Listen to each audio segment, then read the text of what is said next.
Malamang makuha mo yan bago mag-Pasko. Brad Pitt, Pasko. una po magtatanong si Andrea. Unang tingin ko lang, mukhang... Hello. Hello, Andrea. Hello. May katanungan si Brother Willie. Ako po? Oo. Dito. Ano po yun? Nabinyagan ka na ba? Parang hindi pa po. Hindi pa.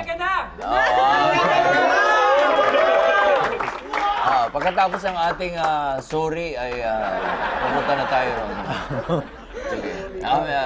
Si Andrea. Tanong ako. Okay lang yun, Andrea. It's not your fault, Andrea. Malalim. Malalim.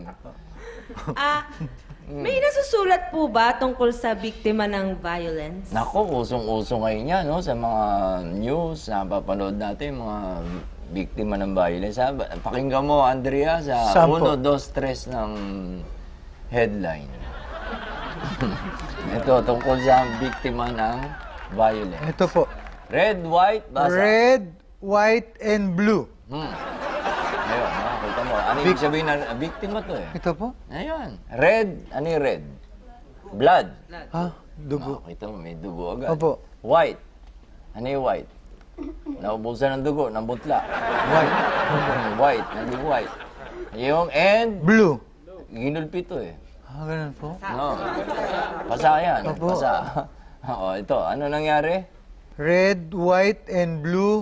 Stars over you. Nakita mo, may mga stars dito, di ba? Yung sa cartoons. Oo. Pagka nagulpi.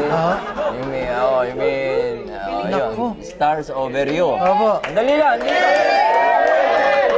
Tuwan-tuwa na kayo dyan, di pa tapos yan. Ito, hintayin nyo. Tuloy. Ano sabi ng magulang? Stars over you. Mama said, Papa said, I love you. Ayun, nagpaalam na. Alien?